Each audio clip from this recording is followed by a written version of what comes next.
and I will do everything in my power to make that happen. Last night, obviously, was not a good night for our campaign from a delegate point of view. We lost in the largest state up for grabs yesterday, the state of Michigan. We lost in Mississippi, Missouri, and Idaho. On the other hand, we won in North Dakota, and we lead the vote count in the state of Washington, the second largest state, contested yesterday, with 67% of the votes having been counted. We are a few thousand votes on top. What became even more apparent yesterday is that while we are currently losing the delegate count, approximately 800 delegates for Joe Biden and 660 for us, we are strongly winning in two enormously important areas which will determine the future of our country.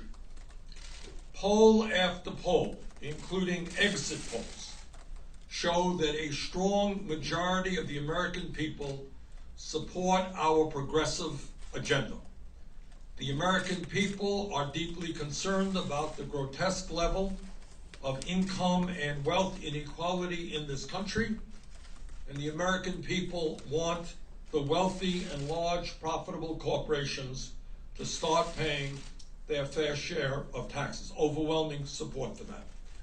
The American people understand that the federal minimum wage of $7.25 an hour is a starvation wage.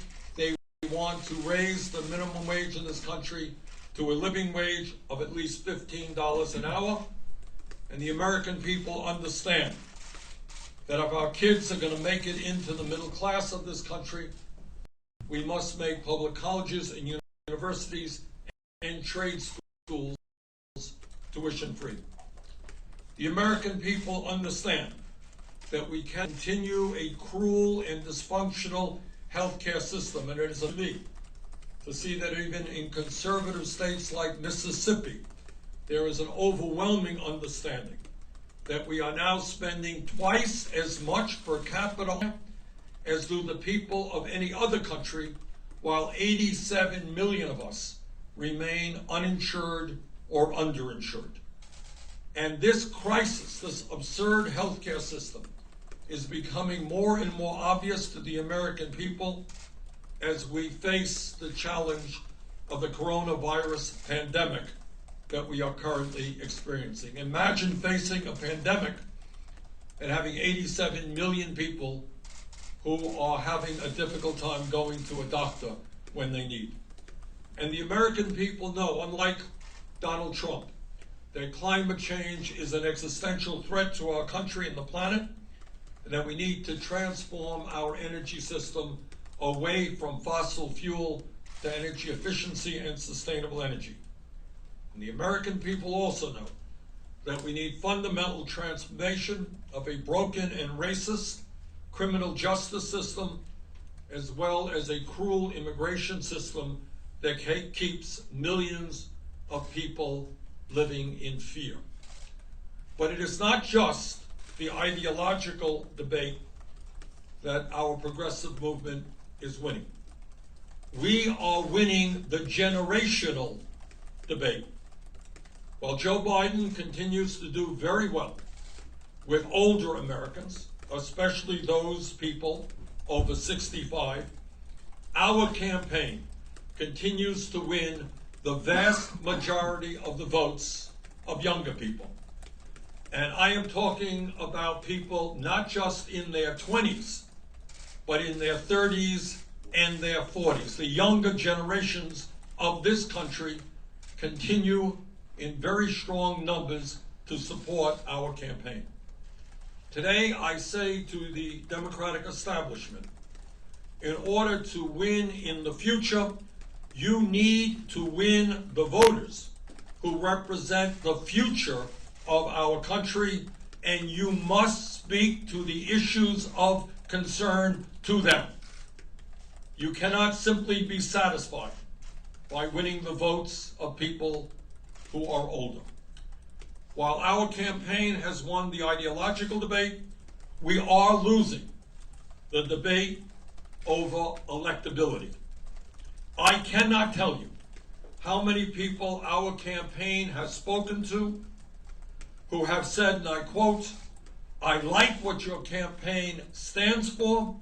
I agree with what your campaign stands for, but I'm going to vote for Joe Biden because I think Joe is the best candidate to defeat Donald Trump." End of quote. We have heard that statement all over this country. Needless to say, I strongly disagree with that assertion. But that is what millions of Democrats and independents today believe. On Sunday, I very much look forward to the debate in Arizona with my friend Joe Biden. And let me be very frank as to the questions that I will be asking Joe.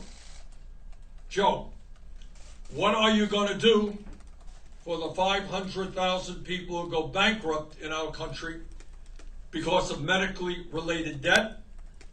And what are you going to do for the working people of this country and small business people who are paying on average 20% of their incomes for health care?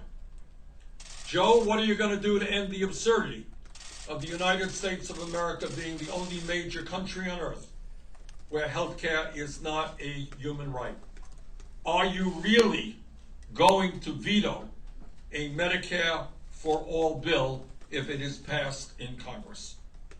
Joe, how are you going to respond to the scientists who tell us we have 7 or 8 years remaining to transform our energy system before irreparable harm takes place to this planet because of the ravages of climate change? Joe, at a time when most young people need a higher education to make it into the middle class, what are you going to do to make sure that all of our people can go to college or trade school regardless of their income? And what are you going to do about the millions of people who are struggling with outrageous levels of student debt? Joe, at a time when we have more people in jail than communist China, a nation 4 times our size, what are you going to do to end mass incarceration and a racist criminal justice system? And what are you going to do to end the terror that millions of undocumented people experience right now because of our broken and inhumane immigration system? Joe, what are you going to do about the fact that we have the highest rate of childhood poverty of almost any major country on earth, and are living with the fact that 500,000 people tonight are homeless and 18 million families are spending half of their income to put a roof over their heads? Joe, importantly, what are you going to do to end the absurdity of our people? So let me conclude the way I began. Donald Trump must be defeated, and I will do everything in my power to make that happen. On Sunday night, in the first one-on-one debate of this campaign, the American people will have the opportunity to see which candidate is best positioned to accomplish that goal. Thank you all very much. Senator, why do you think you lost Michigan? Senator, do you need to do better with black voters? Good talk.